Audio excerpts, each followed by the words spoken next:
Bonjour mes chers frères et sœurs de ma chère église de Villers-le-Bel.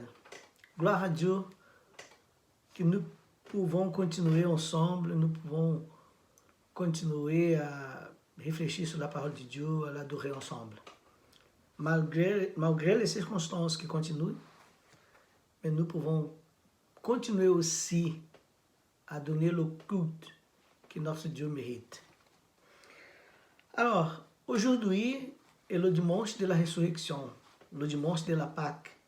Et c'est un jour très important pour nous parce que nous devons vraiment célébrer Dieu pour la résurrection de Jésus.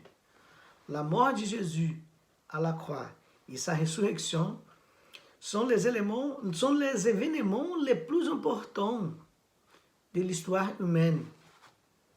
Parce qu'à travers la mort de Jésus, nous pouvons avoir la possibilité de la vie éternelle.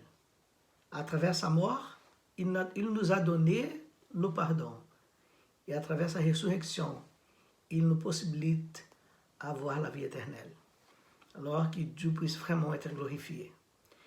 Et pour penser à la mort de Jésus, à la croix, et sa résurrection aussi, aujourd'hui, je vais réfléchir avec vous sur le sujet les paradoxes de la croix. Nous allons lire le texte de Matthieu, chapitre 27, du verset 32 au verset 50. À la sortie de la ville, ils rencontrèrent un nommé Simon, originaire de Cyrène. Ils lui firent porter la croix de Jésus. Ils arrivèrent à un endroit nommé Golgotha, c'est-à-dire le lieu du crâne. Là, ils donnèrent à boire à Jésus du vin mélangé avec du fiel. Mais quand il le goûtait, il refusa de le boire.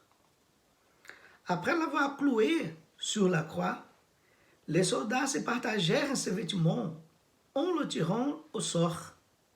Puis, ils s'assirent pour monter la garde. Ils avaient fixé au-dessus de la tête de Jésus un écriteau sur lequel était inscrit comme motif de sa condamnation: celui-ci est Jésus, le roi des Juifs. Deux brigands furent crucifiés en même temps que lui, l'un à sa droite, l'autre à sa gauche. Ceux qui passaient par là lui lançaient des insultes en secouant la tête et criaient: « Et toi qui démolis le temple et qui le reconstruis en 3 jours, sauve-toi toi-même. Si tu es le Fils de Dieu, descends de la croix. » De même, les chefs des prêtres se moquaient de lui avec les spécialistes de la loi et les responsables du peuple en disant: dire qu'il a sauvé les autres et qu'il est incapable de se sauver lui-même. C'est ça le roi d'Israël? Qu'il descende donc de la croix, alors nous croyons en lui. Il a mis sa confiance en Dieu. Eh bien, si Dieu trouve son plaisir en lui, qu'il le délivre. N'a-t-il pas dit: je suis le Fils de Dieu? Les brigands, crucifiés avec lui, l'insultèrent eux aussi de la même manière. À partir de midi et jusqu'à 3 heures de l'après-midi, le pays entier fut plongé dans l'obscurité. Vers 3 heures, Jésus cria d'une voix forte: « Eli, Eli, lama sabachthani » ce qui veut dire: « Mon Dieu, pourquoi m'as-tu abandonné ?» En entendant ces paroles, certains de ceux qui étaient là s'exclamèrent: « Il appelle Élie. » L'un d'entre eux courut aussitôt prendre une éponge, qu'il imbiba de vinaigre et piqua au bout d'un roseau. Il la présenta à Jésus pour qu'il boive quand les autres lui dirent: Attends, on va bien voir si Élie vient le délivrer. À ce moment, Jésus poussa de nouveau un grand cri et rendit l'esprit. Le paradoxe de la croix. La mort de Jésus sur la croix était sans aucun doute l'événement le plus remarquable de l'histoire de l'humanité, car c'était l'acte d'un Dieu d'amour en donnant sa propre vie au lieu du pécheur. Il est possible que nous, chrétiens, soyons déjà tellement habitués à cette scène de l'histoire que nous ne réalisons pas sa profondeur et sa signification. Cependant, lorsque nous nous arrêtons pour réfléchir profondément, nous pouvons en fait conclure qu'il n'y a jamais eu un acte aussi profond d'amour et d'abnégation dans l'histoire humaine. Mais la croix nous révèle d'autres choses. En plus d'être la plus grande manifestation d'amour que le monde n'ait jamais connue, c'est aussi un lieu de paradoxe. Comme nous le savons tous, un paradoxe est une contradiction apparente, mais il existe un accord de sens. En ce sens, on peut dire que la croix est en fait un lieu de paradoxe, mais ce sont des paradoxes qui révèlent la bonté de Dieu à l'humanité. Alors, le premier paradoxe que nous allons réfléchir, c'est la nudité du propriétaire de l'univers. Dans le verset 35 dit: Après l'avoir cloué sur la croix, les soldats se partagèrent ses vêtements en les tirant au sort. Jésus a dit une fois qu'il n'avait même pas d'endroit pour poser sa tête. Mais ici, dans ce texte, même leurs vêtements leur ont été enlevés. C'est lui qui est le créateur et le propriétaire de toutes choses. Au moment de sa mort, était nu. Il n'avait même pas de vêtements pour cacher sa nudité. Cependant, cela nous amène à une réflexion importante. L'apôtre Paul dit qu'il s'est dépouillé lui-même, c'est-à-dire qu'il s'est vidé de tout ce qu'il avait. Et son objectif était toujours notre bien. Nous avons tout perdu à cause du péché. Ainsi, Jésus s'est identifié à nous. Perdons également tout pour qu'après sa résurrection, il vienne récupérer toutes choses et nous rende en son nom, en son propre nom. Ce n'est certainement pas une référence aux choses matérielles. Cela ne signifie pas que Dieu nous donnera toutes les bénédictions matérielles, toutes les choses que nous lui demandons, toutes les choses que nous voulons. Cela représente toute la vie que les êtres humains avaient avec Dieu avant le péché. Et qu'après sa résurrection, Jésus l'a récupéré pour nous. Dans sa lettre aux Éphésiens, Paul dit que Dieu en Christ nous a comblés de toutes les bénédictions spirituelles. Éphésiens chapitre 1, verset 3. Voici un grand paradoxe. Celui qui possédait l'univers était nu. Cependant, ce n'est pas qu'un paradoxe. Il a toujours été propriétaire de toutes choses. Il n'était jamais vraiment nu. Il acceptait cette condition pour s'identifier à nous.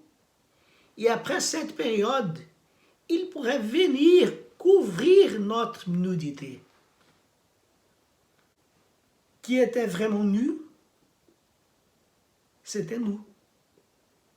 Il nous a habillés et a couvert notre nudité morale, notre nudité spirituelle. c'est le paradoxe. La nudité du propriétaire de l'univers. Mais il a accepté cette condition pour nous donner la possibilité de récupérer nos vêtements moraux et spirituels. Alors, le deuxième paradoxe. Le roi au pied des hommes. Le roi au pied des hommes. Du verset 37 au verset 42. Je vais lire.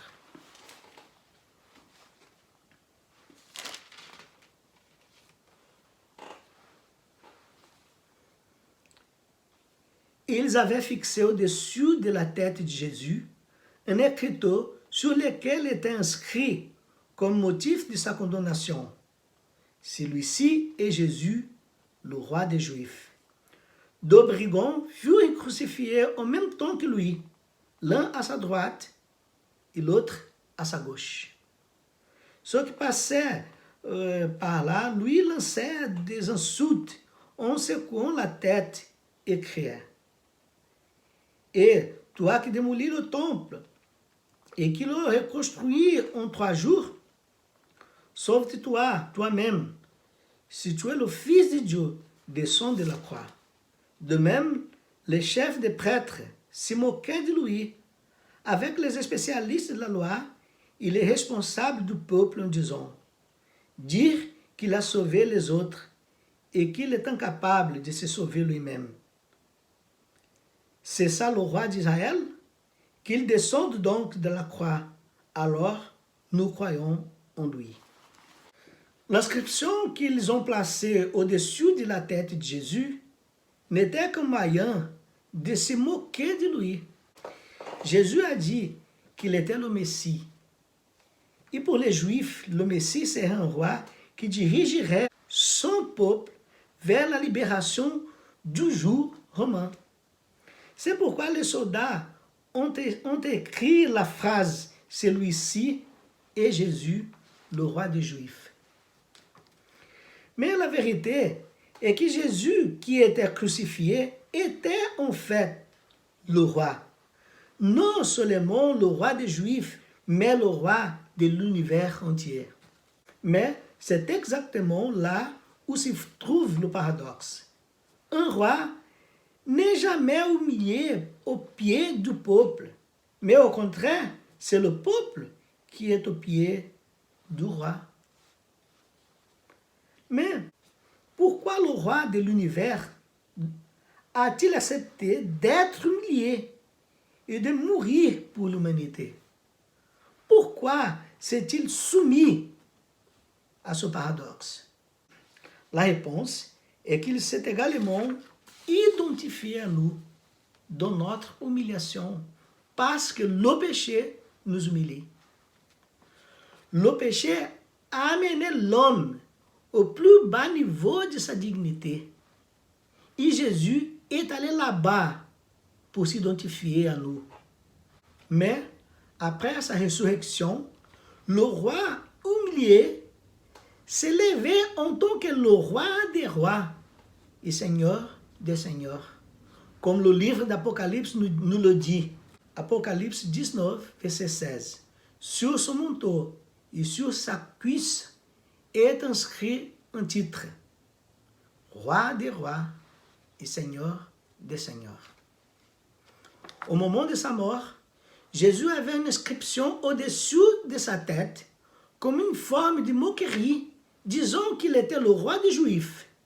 Mais après sa résurrection, il réapparaît avec une inscription disant qu'il est le roi des rois et le Seigneur des seigneurs. Après sa résurrection, Jésus n'est plus celui qui sera massacré et humilié par les hommes, mais celui qui domine toutes choses et gouverne le cœur de l'humanité. C'est le paradoxe. Le roi était au pied des hommes. Cependant, maintenant, il a le monde à ses pieds. Et le troisième paradoxe, le dernier, la mort de Dieu immortel. Verset 50, dit comme ça. À ce moment, Jésus poussa de nouveau un grand cri et rendit l'esprit. En lisant ce verset, nous sommes confrontés au moment le plus bouleversant de l'histoire de l'humanité. C'est exactement le moment où Jésus, le Dieu créateur de l'univers, meurt. À tout point de vue, cette mort est choquante et injuste. Devant la cour humaine, c'est injuste parce que Jésus n'a commis aucun crime. Et face à la cour de Dieu, c'est injuste parce qu'il n'a pas commis de péché, aucun péché. Ce moment était si lourd que le ciel s'est assombré. Mais voici le grand paradoxe de la croix. Le Dieu immortel est mort. La mort a englouti le Dieu immortel. C'est lui qui est l'origine et la source de la vie, a perdu sa propre vie. Pourquoi? Pourquoi ça? Pourquoi le Dieu mortel est-il mort? Tout, comme il s'est identifié à nous, en perdant tout et en étant humilié, il s'est également identifié à nous dans la mort. Comme les hommes, il est également mort. Mais, d'un point de vue pratique, pourquoi est-il mort? Pourquoi ce paradoxe? La réponse est qu'il est mort, notre mort, pour que nous puissions vivre sa vie. Ce n'est pas seulement dans le sens de la possibilité de vivre sous la volonté de Dieu ici dans ce monde. Bien sûr, nous avons cette possibilité si nous avons Jésus dans nos cœurs. Mais aussi d'avoir la vie éternelle.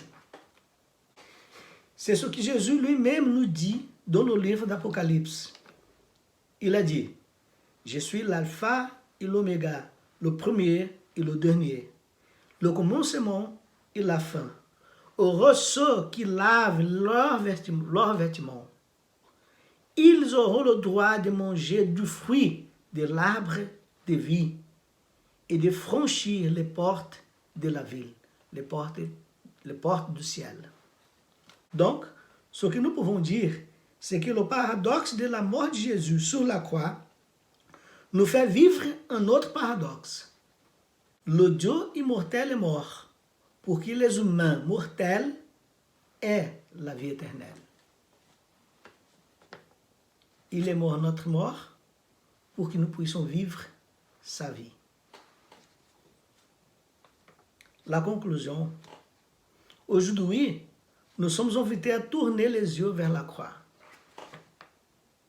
Mais la croix aujourd'hui est vide. Jésus est vivant. Il est ressuscité. Il est là aujourd'hui avec nous. Il nous accompagne tous les jours. Notre Jésus est vivant.